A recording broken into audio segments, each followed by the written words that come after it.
So thank you all for coming. I really appreciate it. I know that it's early and it's the last day. If I don't know you, my name is Livy. I'm the Associate Director for Community and Library Outreach at Punctum Books. I also work for the COPIM project. With me is Eileen, the founding director of Punctum and also a project leader at COPIM. So the COPIM project, Community-Led Open Publication Infrastructure for Monographs, is funded by Research England and the Arcadia Fund. COPIM started in 2019 with the goal of building a variety of open infrastructures, including metadata management systems and new business models to support smaller-scale open book initiatives and tools.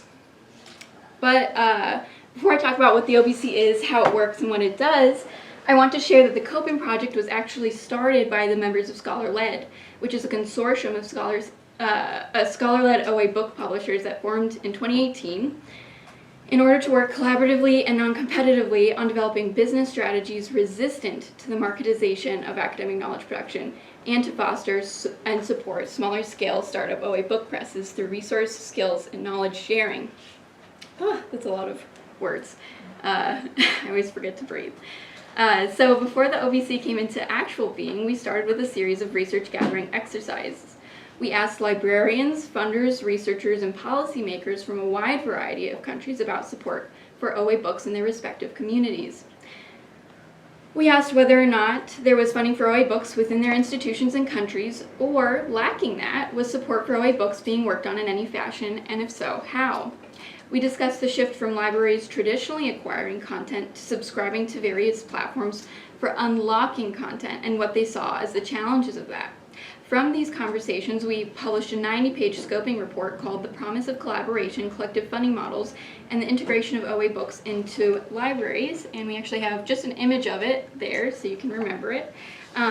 It's an amazing resource for librarians, just so you guys know, and COPIM has a PubPub site, so if you put in COPIM PubPub, you will get all of the documentation of the entire project and every single project team. It's an amazing resource.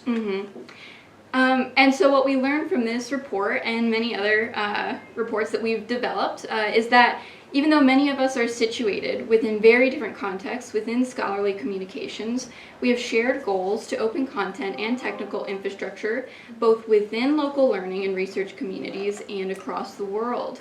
And in order to do so more effectively, we need to create stronger connected communities and collectives where mutual aid and collaboration are the guiding principles, and where OA and tools creators would join hands with librarians, researchers, and funding and policy agencies in order to govern these collectives together.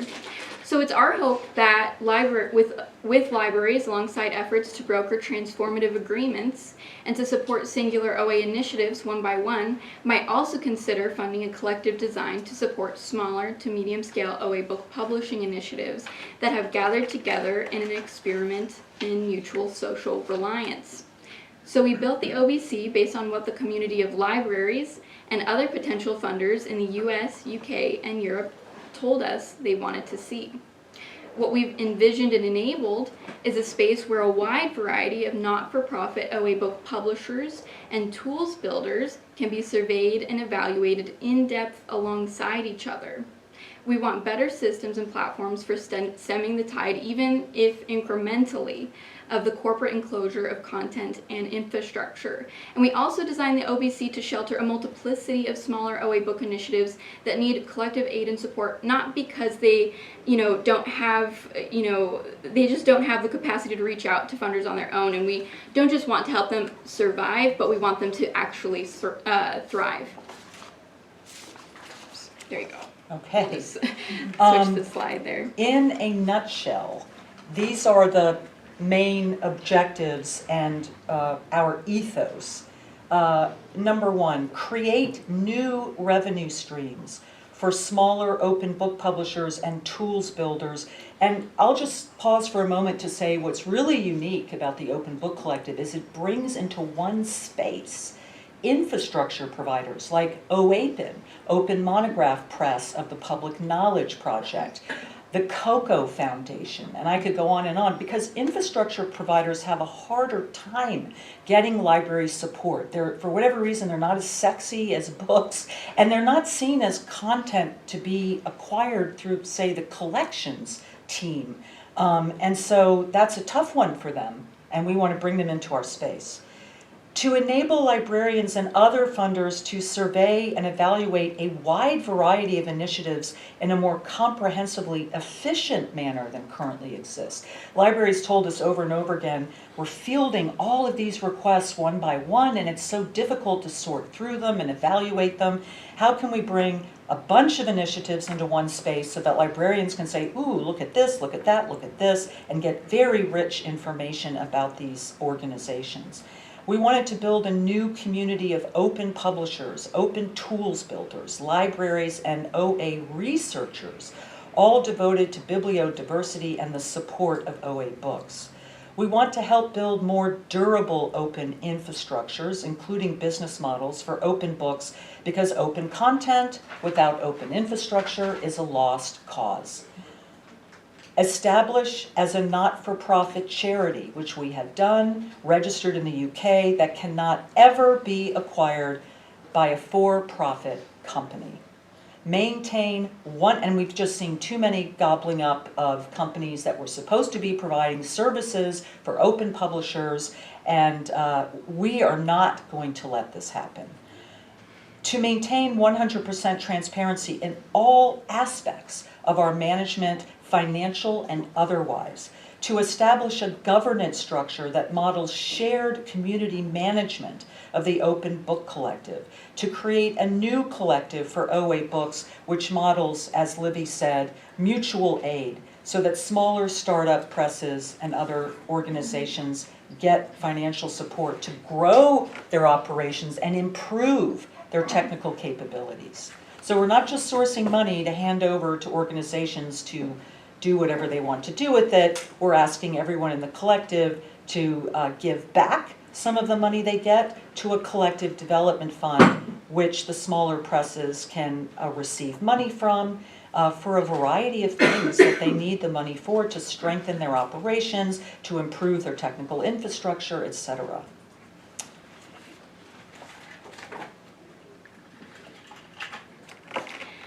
So for libraries and other knowledge institutions, we're hoping that the OBC will be seen as useful in a variety of ways.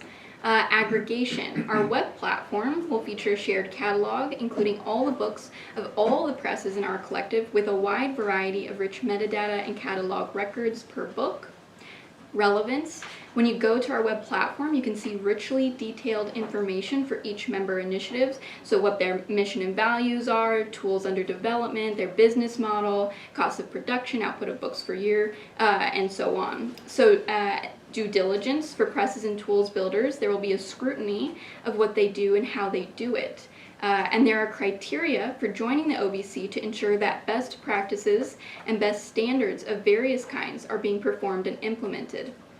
And where this is lacking, the OBC will actually contribute funds and labor to remedy this.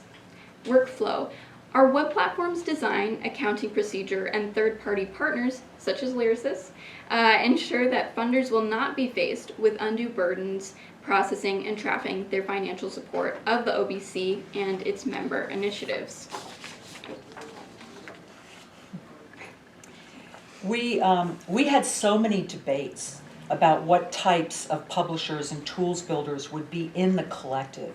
I would say it took over a year kind of struggling to get to a place where we weren't going to be exclusive at all, but what kinds of publishers were we going to support? Were they all going to be small, and what did small mean? Was medium scale okay, and what does that mean? Would we bring in university presses or only born OA presses?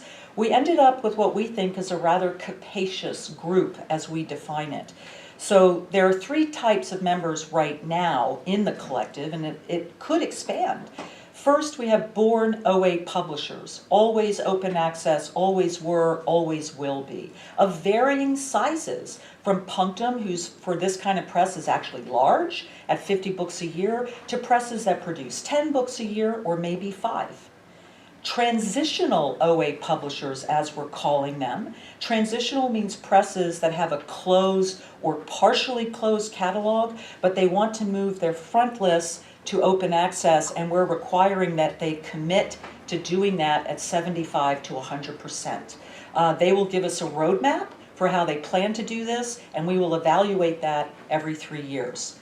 Open publishing service providers, anyone working on open infrastructure for open books. To give some examples, the Open Monograph Press, as I shared, OAPN, and so on and so forth.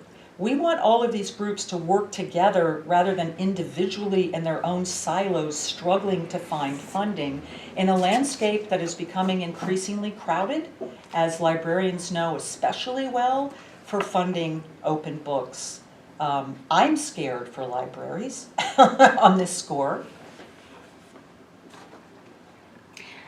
So we are currently finalizing our online platform, launching soon, fingers crossed, this November. We've had a lot of delays. A long time in the making. And you can see here what it looks like. This is our homepage. It is the primary space where funders can go to explore, survey, and compare various member initiatives and their offers, and to also discover publishers and open tools builders that have not been as visible as they should, but are highly worth funding. It's a very well-designed website, I want to add. We put quite a bit of money into it. There will be no complaints that it's difficult to navigate, like some websites you might know. Naming no names. No names. And so this is the shared catalog that is integrated to the OBC website. Any publisher who joins the OBC will have their books in this catalog, which currently comprises the works of Punctum Books, Open Book Publishers, and Maison Press, with books currently being added from Mattering Press, African Minds, and Media Studies Press. This catalog will grow each time a publisher joins. We've created the shared catalog so that librarians making decisions about what content they want to support can, for example, search by subject area, by press, and the search will generate results by whole books, as well as book chapters. For instance, if a librarian is looking for an OA press that specializes in global perspectives in social science, they'll find African Minds, or if they want to find a publisher whose focus is on media and technology studies, they'll find Maison Press. So they will also discover different presses that have a specialty or a dedicated emphasis in these areas. And so this is a place where they can also get richly detailed metadata, book by book, and even chapter by chapter. And librarians can download catalog records in a wide variety of formats, in batches or book by book. 6 to 7 types of catalog records, and we're adding more. Yes, so if we don't have one, let us know. We're here for you. So the shared catalog is built on top of Tote, an open metadata management system, which has also been developed by COPIM, and which will be growing exponentially as more and more OA presses use Tote as a management system and discovery channel. And I just want to say that Tote is a really fun, it's unfortunately we can't spend the whole time talking just about Tote because it's an amazing tool. It has an open API. It's incredible. So I really encourage you to check it out. You can just check it out at Tote. It's spelled THOTH, and the website's just Tote at PubPub. It's tote.pub. It'll take you right there. The OBC adopts a funding scheme that will at first look somewhat familiar to other library-funded OA initiatives, but with a twist. A twist that makes for a truly shared enterprise built on mutual aid and anti-competitive collaboration. I know we keep underscoring this idea of mutual aid, but it's so important to us. We believe in it, and we want to put it into action. This is rare when it comes to library funding for open access, but we believe there are exceptions, such as Lyrasis' Open Access Community Investment Program and SCOS. So we kind of want to do the kinds of things they do. And we're also going to be partnered with Lyrasis. And we're actually talking to SCOS. So the idea is let's coordinate more. For better or worse, OA initiatives primarily seek funding on their own and therefore create competition even though they don't intend to. Not to mention, it is difficult for libraries to sort through and evaluate all of these requests. Knowledge Unlatched once modeled something like a community of OA initiatives, or at least provided a useful portfolio of them. That was actually one of our models. Like, isn't it useful to kind of go to one place and see this and that and this? But let's not talk about knowledge unlatched. I hope libraries divest from them, but I understand why they might not. With the OBC, the funding scheme is pretty straightforward while also being noteworthy for its distribution of cost. To give a concrete example, a library decides to support one of the presses in the collective at a pledge annually of $3,000. They will pay a 5% fee on top of that pledge, $150. That will go directly to the operating expenses of the OBC because it will have staff, and that staff is going to perform library outreach on behalf of every single initiative and the collective as a whole. Libraries will be able to say they have accomplished two important things.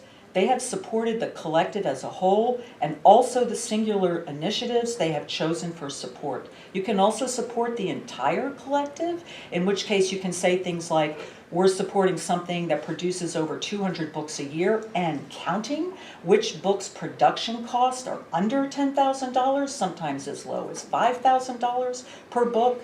And they're also supporting all these tools builders. That's a powerful thing for a library to be able to say that they have supported. The entire OBC and its members have been supported with this decision. Then, and this is also very unique and doesn't exist in any other library-funded program, the member initiatives will donate back 10% of the money they receive.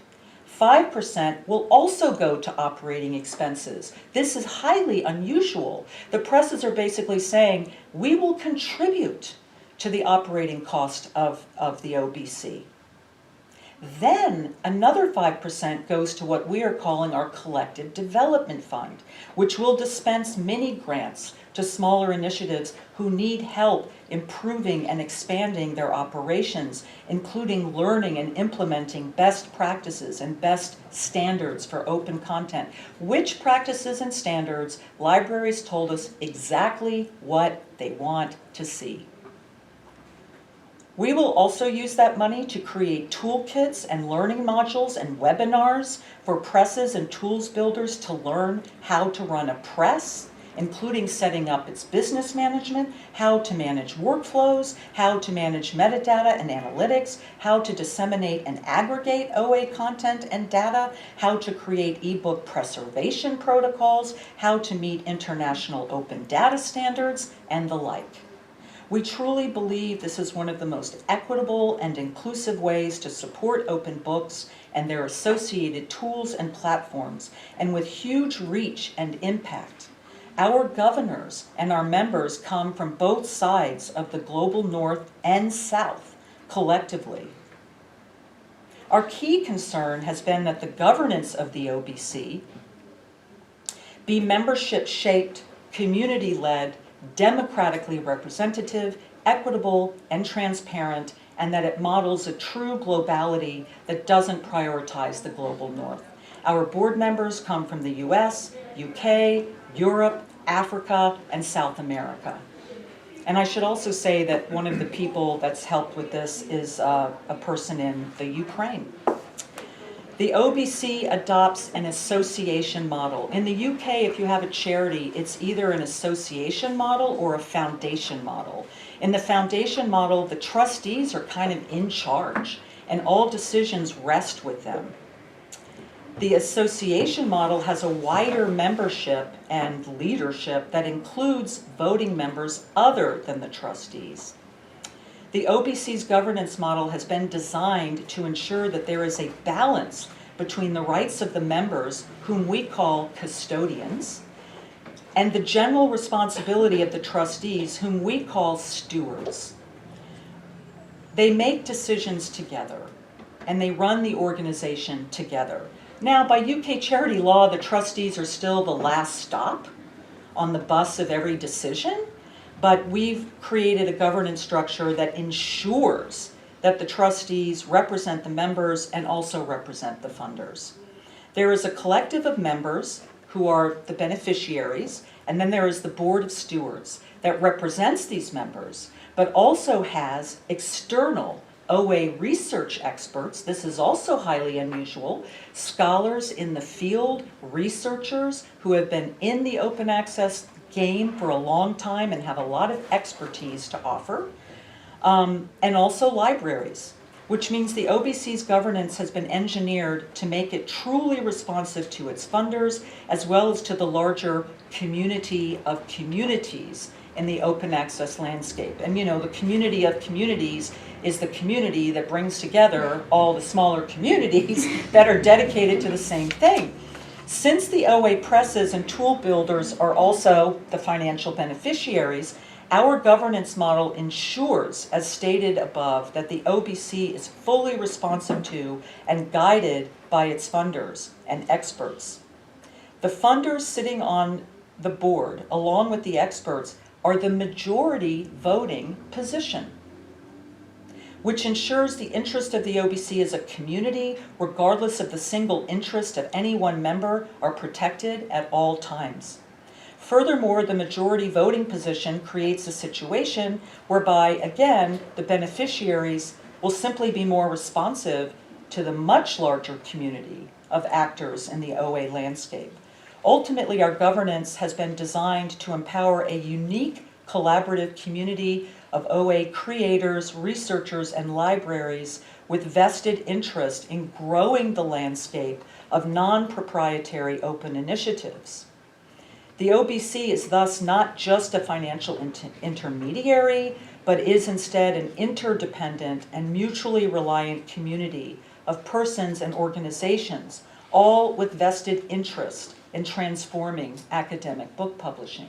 And I want to share too that I'm on the Open Book Collective team, and I'm also on the governance team, because one of COPIM's projects is laying out new groundworks and models for community governance. So I was the lead author on our governance charter, and if you go again to the PubPub site for COPIM, you will see the document that we drafted for our governance. And you can also see 2 reports that we wrote that were the result of 2 years of research into community governance around open knowledge organizations.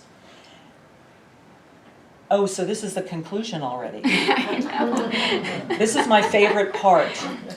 This is where I get to be a little philosophical.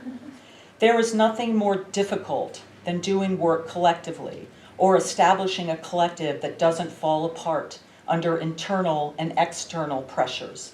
And the word community, including at this conference, gets thrown around a lot, as if we are all supposed to intuitively understand what it means, and to me, it often feels hollow and sometimes a lie. I feel the same way about values. If I hear one more person say they're a values-based publisher, I'm going to scream because I want to know what they mean more specifically. But as Angela Davis has reminded us, this is an era where we have to encourage that sense of community, particularly at a time when neoliberalism attempts to force people to think of themselves only in individual terms and not in collective terms. It is in collectivities that we find reservoirs of hope and optimism. Angela Davis. We have built the OBC with the aims and values and optimistic hopes of open books creators and supporters at the forefront of our minds. When developing the OBC, we drew upon the expertise of OA book publishers, open tool builders, librarians, and researchers in a series of workshops spanning 2 to 3 years. And as the COPIM project is also led by these very same constituencies, we believe what we have created is a collective and community in the truest senses of those words. One we believe is highly unique, even singular in the landscape, and more than worthy of investment. Thank you for listening to this presentation, and we would love to hear questions. And also, if you want to stay up to date with our work, you can follow us on Twitter, which our handle is on the slide. We also have a mailing list. Like I said, our website will hopefully be launched this month. But we also have an open documentation site, which is now live. It's the Open Book Collective .pub. And you Everything's can check on out. PubPub. I know, we use PubPub a lot.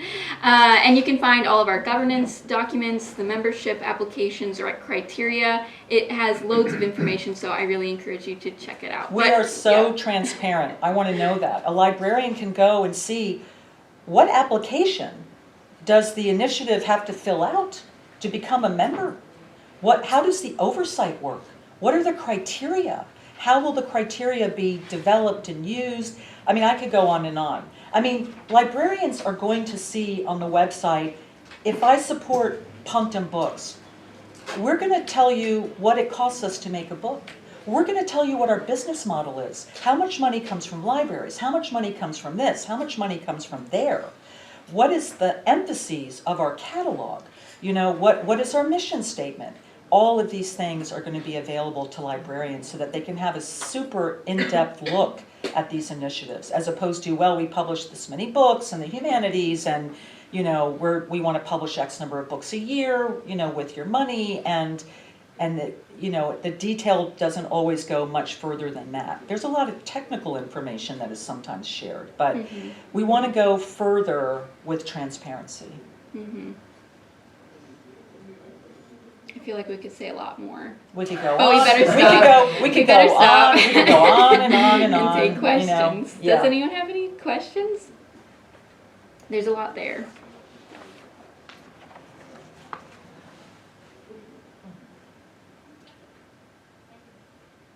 Yes. So it's a library-funded model in its essence, I understand. So I'm wondering about, so bottom line, do you have suggested tiers of funding support? Or is Yes. it entirely up to the library what they donate or what? Well, we are going to have an interesting, we're still working some of that out, but there will be tiers. There may even be ranges between those tiers, which is what we do at Punctum. We're like, here's a range for this tier. Choose the amount that best suits your budget. We also have a name your own price, you know, and that kind of thing. So the pricing will be very flexible. There will be tiers, there will be ranges. Initiatives coming in can kind of set their own pricing, but if we think it's too high or too low, we're going to tell them that. And actually, most of the ones coming in, because they've never done this before, they're saying, can you set the pricing for us? So we actually have drafted a document for initiatives, basically saying to them, this is how you should think about pricing, this is the model you might want to adopt, and we're going to help you make that decision. So we have a membership committee that's part of the governance. I'm on the membership committee, I'm also on the board, and the membership committee reviews all the applications and gives guidance to the incoming members about everything, and basically gives them all the instructions about what they need to do for that. Yeah. Thank you.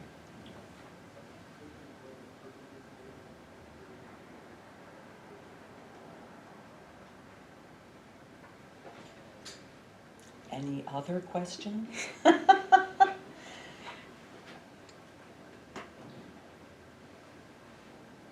I guess I just want to stress again that how unique this is, especially because of the governance and the collective development fund. I mean, even with Knowledge Unlatched, and I'm not bashing them right now, okay? They were actually one of our models. I want you to know that when we started this, we were like, we want something like Knowledge Unlatched, but we don't want it to be Knowledge Unlatched. But Knowledge Unlatched was actually very useful in many ways, you know, and part of it was this portfolio approach. So we were like, the portfolio approach isn't bad, but are we just going to route money here and there?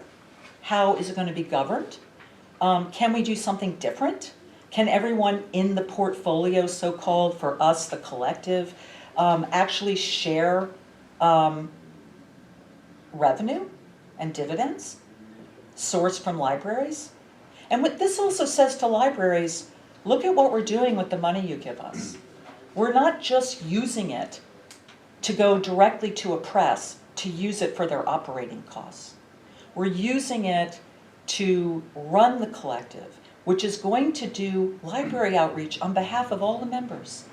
The staff are going to be so well versed in each initiative and be able to talk about them in depth, which is really important, and so on and so forth. The other thing we did, which is rare, we spent a lot of time sharing library outreach strategies, all the initiatives. You know, a lot of people hide those strategies. I mean, I'm really serious. It's like, well, we do it this way and you do it that way. And, you know, it's not that it's untransparent. I mean, the fact that they want library funding is transparent, but how do they do it?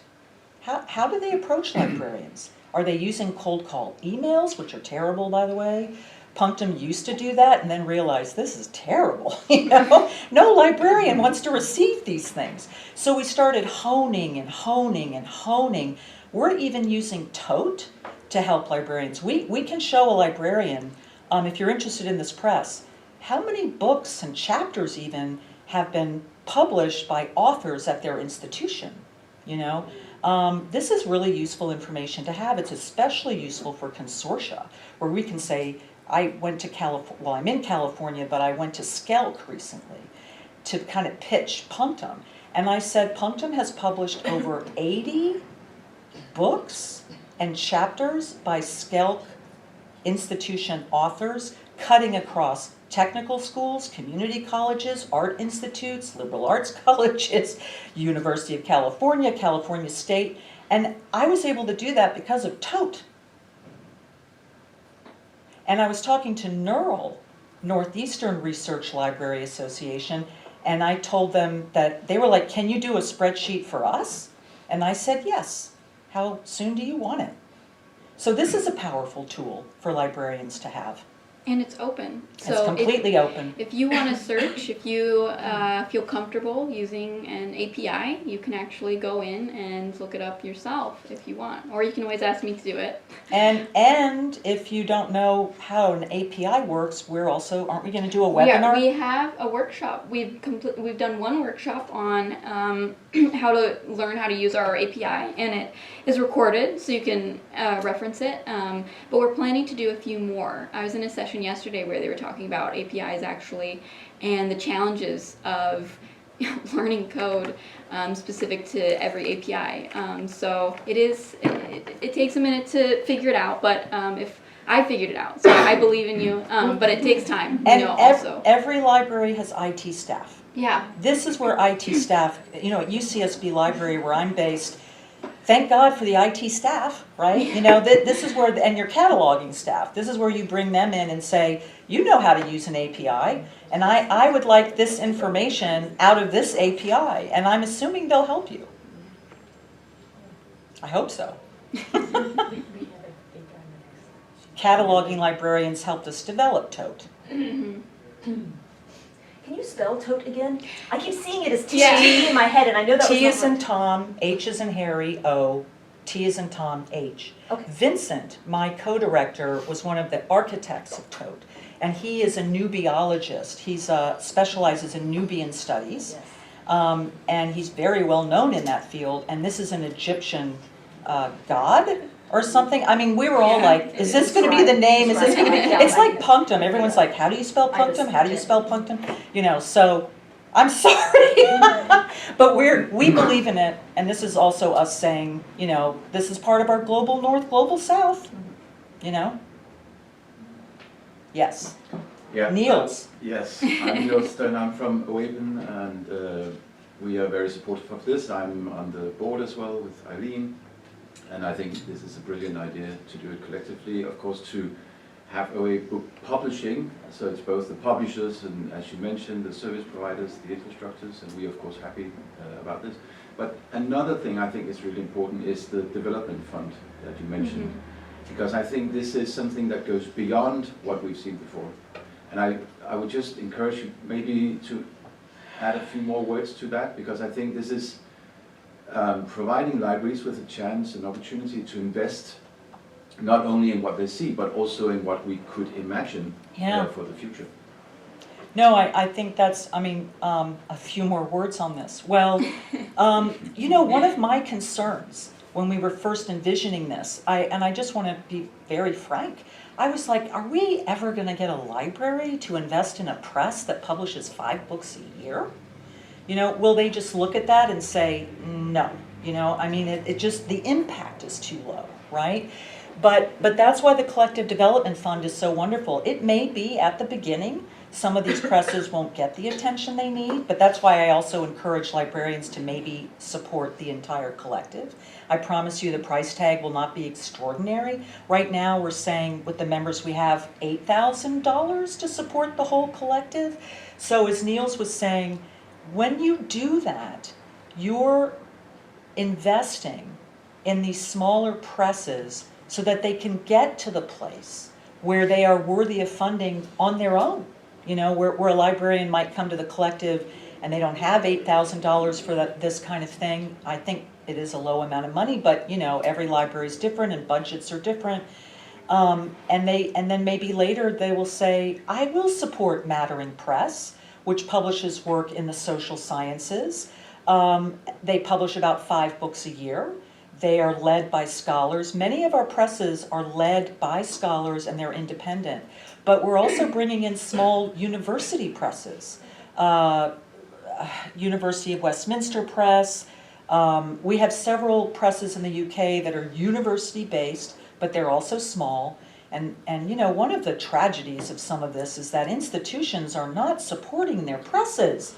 Sometimes I feel like when we talk about library funding, what we're saying is, well, the provost won't support the press, so let's ask the libraries to support the press. And where is all this money coming from? I mean, like, in some ways it's like flipping a model over and saying, you know, the libraries are more supportive of what we are doing than our own institutions sometimes.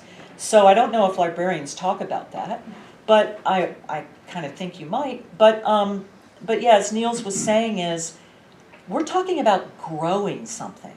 So it's not just like, let's say you invest some money in a university press, a big university press, they're also moving to open, they also need investments from libraries for maintaining a certain output, which there's no problem with that. But and you should invest in these things, I'm not saying you shouldn't, but when you invest in a program like that, you're investing in the maintenance of an existing publisher to do what they do. And it is valuable, but when you invest in the Open Book Collective, you're investing in a group that wants to grow the capacity of these presses and to show that collectively, you know, it's a major kind of investment in terms of what you get back. And the Collective Development Fund, I mean, we have so many ideas of what we're going to do with that. So many ideas. We're going to hold the hands of every initiative and help them in every way they need help. I mean, we're still working out. We've asked for an extension of the grant for 2 years, and we'll see what happens. But within that 2-year extension, that's when we're going to get right down to the toolkits and everything else. We're going to start. That's what the extra money is for the Open Book Collective. It's to keep us running because we are starting so late. Right, so we were supposed to launch in spring of 2021. So now we're at the tail end of the grant, and if we don't reach a certain level of funding by a certain date, then we're in a little bit of a pinch as regards our staffing. But we're feeling pretty good about things, and we're feeling pretty good about other funding sources, and it would give us 2 years to get the OBC off the ground to ensure that it will continue and be sustainable, and to be able to do this work with its own funding. I'm not sure how much else to say about that, Niels, but when I do talk about this, I always focus on the Collective Development Fund. I always say this is the thing that makes us unique, and also because of TOTE, through the OBC, there's so much rich information you can source, and which also helps everybody. Yes. I have a question. So what are you doing to connect with the authors? With the authors that publish with those presses to actually, you know, help you reinforce the message of the value of publishers? So I said we're developing new library outreach strategies, right? Mm-hmm. So one of our strategies, which we have at Punctum now and will continue with the OBC, is we ask authors when they publish a book with us to contact their collection staff or their Skullcom librarian and to say, I published a book with Mattering Press or Punctum or Open Book Publishers, and I want my institution to support them. We've been doing that at Punctum, and we would do cold calling and get no responses, 1 out of 100. And when we started asking our authors to talk to their, and also, I'm very angry at many scholars, which I am one, especially in the humanities, because they don't give a damn about what's happening in libraries. They don't go into the library anymore. They don't know what's happening. They don't know about the corp. I'm not saying no one does. But in my field, nobody knows what's happening. They don't know about the corporate enclosure of knowledge. They don't know that they're kind of complicit with some of the presses they publish with.